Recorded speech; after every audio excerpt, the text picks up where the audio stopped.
Start करने वाली हूँ वो चैप्टर क्लास 12 का vector algebra. Okay, so start करने से पहले आप मेरे चैनल पर नए हैं तो मेरे चैनल को सब्सक्राइब कर लीजिए, वीडियो अच्छा लगे तो वीडियो को लाइक कर लीजिए। तो स्टार्ट करते हैं। तो मैं जो वेक्टर अलजेब्रा चैप्टर है तो मैं उसको आपको मतलब उस चैप्टर का बेसिक कॉन्सेप्ट दूँगी जो कि आपको बहुत हेल्पफुल रहेगा चैप्टर को समझने के लिए, क्वेश्चन सॉल्व करने के लिए। ओके, तो चलिए देखते हैं हमारे वेक्टर अलजेब्रा का बेसिक कॉन्सेप्ट क्या है। तो पहले तो इसमें जो वेक्टर अलजेब्रा है उसमें दो क्वांटिटीज़ होती हैं जो कि होती है वेक्टर क्वांटिटी और एक स्केलर क्वांटिटी होती है। ओके, सो देखेंगे फर्स्ट हमारी होती है वेक्टर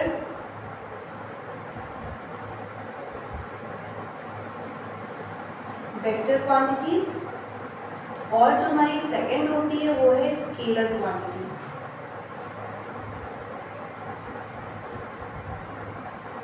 ओके, सो हमारी वेक्टर क्वांटिटी क्या होती है? वेक्टर क्वांटिटी वो होती है जिसमें हमारी मैग्नीट्यूड तो दिया ही हो, जस्ट मैग्नीट्यूड दिया हो प्लस मैग्नीट्यूड के साथ साथ डायरेक्शन भी दिया हो। ओके, मैग्नीट्यूड देखो जो हमारा ये एरो का साइन होता है ये हमारा डायरेक्शन को शो करता है। ओके, तो वेक्टर क्वांटिटी में मैग्नीट्यूड भी दिया हो और डायरेक्शन भी दिया हो। और जो हमारा स्केलर क्वांटिटी होता है, स्केलर क्वांटिटी में केवल मैग्नीट्यूड दिया होता है, केवल मैग्नीट्यूड एंड नो डायरेक्शन,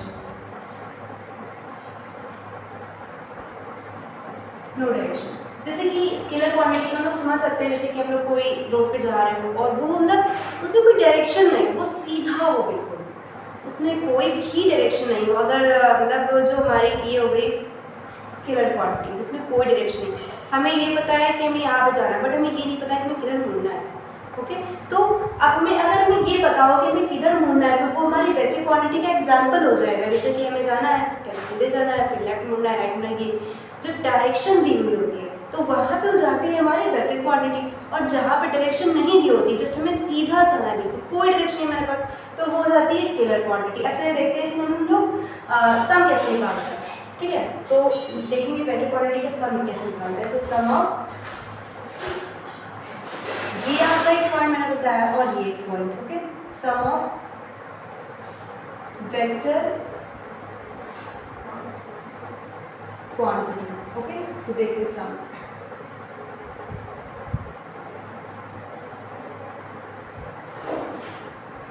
ये O होता है A और ये B। ठीक है, तो ये हमारे ये जो एरोज होते हैं जिस साइड पे डायरेक्शन पे हम जा रहे हैं, जिस डायरेक्शन पे जा रहे हैं हमें वही एरो बनाना है। जैसे कि ये तो ऐसे बनता है और यहाँ से हम लोग यहाँ है, फिर यहाँ से हम लोग यहाँ पे मीट हो रहा है। ठीक, तो ये होता है हमारा A वेक्टर। ठीक, ये होता है सपोज कर लिया B वेक्टर, तो इसका सम क्या होगा? तो ये होता है R vector, just capital R बनाते हैं, स्मॉल r नहीं, is equal to A vector plus B vector. ठीक है, तो ये हमारा सम हो गया, इसका sum of vector quantity R vector is equal to A vector plus B vector. Okay, अब देखते हैं, अब एक कंडीशन होती है कई सारी कि जो ट्रायंगल होता है हमारा, जो ये हमारा ट्रायंगल होता है, ये मैं आपको एक पॉइंट बता रही हूँ। ठीक, ये ट्रायंगल मान लिया, ठीक है ना, A B और C, ये हमारी डायरेक्शन जा रही है, ये यहाँ से हम लोग यहाँ पे जा रहे हैं और ये फिर यहाँ पे। ठीक है, तो ये हो गया A वेक्टर, ये हो गया B वेक्टर, ये हो गया C वेक्टर।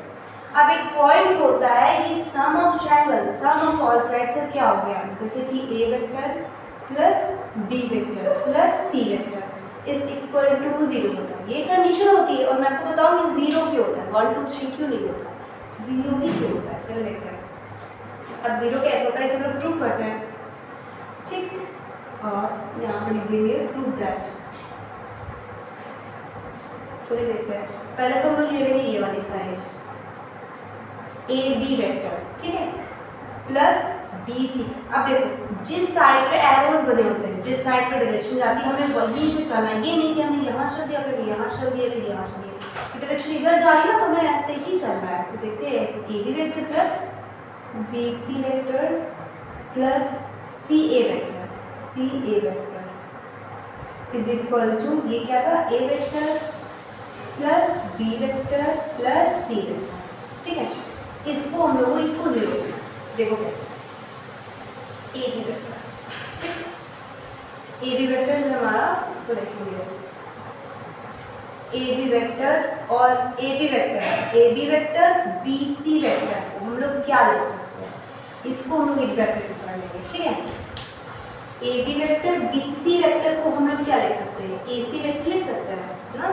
ये दोनों साइड जो होती है और इन दोनों साइड का ऐड ये लोग लिख सकते हैं। ठीक है, तो A B vector B C vector को हम लोग ए सी वेक्टर लिखेंगे, तो A C vector plus C A vector is equal to A vector plus B vector plus C vector. ठीक है, आप देखो, अब मैं आपको इसमें कंडीशन बताती हूँ जो कि हमें, जैसे कि हम लोगों ने यहाँ पे ए सी ए वेक्टर लिखा, ठीक है, सी वेक्टर लिखा, तो सी ए वेक्टर जस्ट यहाँ से जा रही है, यहाँ से जा रही है ना, ये देखो सी वेक्टर और ए वेक्टर। ठीक है, जिस लाइन ये वाली लाइन है, ठीक है, और सी ए वेक्टर, सी ए और कैपिटल ए, ठीक है, सी ए, जब हमें सी से ए जा रही है यानी कि ये डायरेक्शन इधर चल रही है। ओके, अब अगर हम डायरेक्शन इधर से चलाएंगे मीन्स ए सी वेक्टर, तो ये ऐसे चलेगी ना, तो ये जो होता है सी ए वेक्टर ये प्लस का होगा, जब हम इसकी डायरेक्शन को अपोजिट कर देंगे, ये डायरेक्शन इधर जाएगी तो ये हो जाएगा माइनस। तो ये तो हमारा ऐसे ही रहेगा, ए सी वेक्टर ये हो जाएगा, सी ए को हम लोग सी से ए जा रहा था, अब हम लेके जा रहे हैं ए से सी, तो ये माइनस हो जाएगा।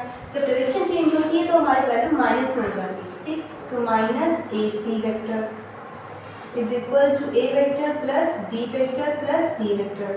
ठीक, तो ये हमारा कैंसिल हो जाएगा, तो आएगा zero is equal to A vector plus B vector plus C vector. Okay, ये आपका प्रूव हो गया।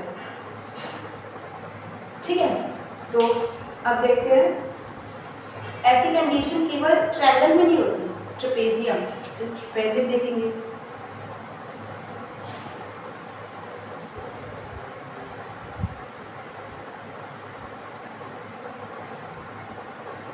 ट्रेपेजियम में देखेंगे तो ए बी सी और ए के डी। ठीक है, अब देखते हैं हमारा ट्रेपेजियम में क्या कंडीशन होती है। ठीक है, तो जब ट्रेपेजियम देखें, जैसे ट्रायंगल का था, ये हमने कंडीशन इस तरीके से सॉल्व की थी, वही उसी तरीके से ट्रेपेजियम में भी होता है। ठीक है, तो ट्रेपेजियम में देखिए, ये हो गया हमारा ए वेक्टर, ये हो गया हमारा स्मॉल बी वेक्टर, ये हो गया हमारा सी वेक्टर, ये हो गया हमारा डी वेक्टर। इसमें 3 साइड्स थी, इसमें 4 साइड्स है। अब देखो 3 साइड वाला ऐसे प्रूव करते हैं और 4 साइड वाला हमारा देखते हैं हम कैसे प्रूव करेंगे इसको। ठीक है, तो अब इसको देखते हैं, इसमें आपको क्या करना है, जिस साइड से पहले चलना किधर से, डायरेक्शन इधर से जाएंगे, फिर से जाएंगे, फिर इधर से जाएंगे, फिर इधर जाएंगे, ऐसे चलता है। ठीक है, तो चलेंगे ए बी वेक्टर,